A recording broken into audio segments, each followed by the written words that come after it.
Welcome to my channel. अस्सलामुअलैकुम। आइए जानते हैं नामीन नाम के मायने और इसकी तफसील। हमारा आज का बेबीज़ गर्ल्स नेम है नामीन। नामीन के इंग्लिश में स्पेल्स है NAMEEN नामीन। ये एक इस्लामिक नेम है और लड़कियों के लिए रखा जाता है ये नाम।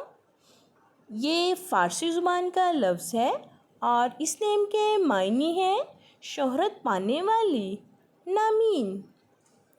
इस नेम की तफसील है नामीन फ़ातिमा, नामीन अंजुम। इस तरह से हम ये नाम रख सकते हैं।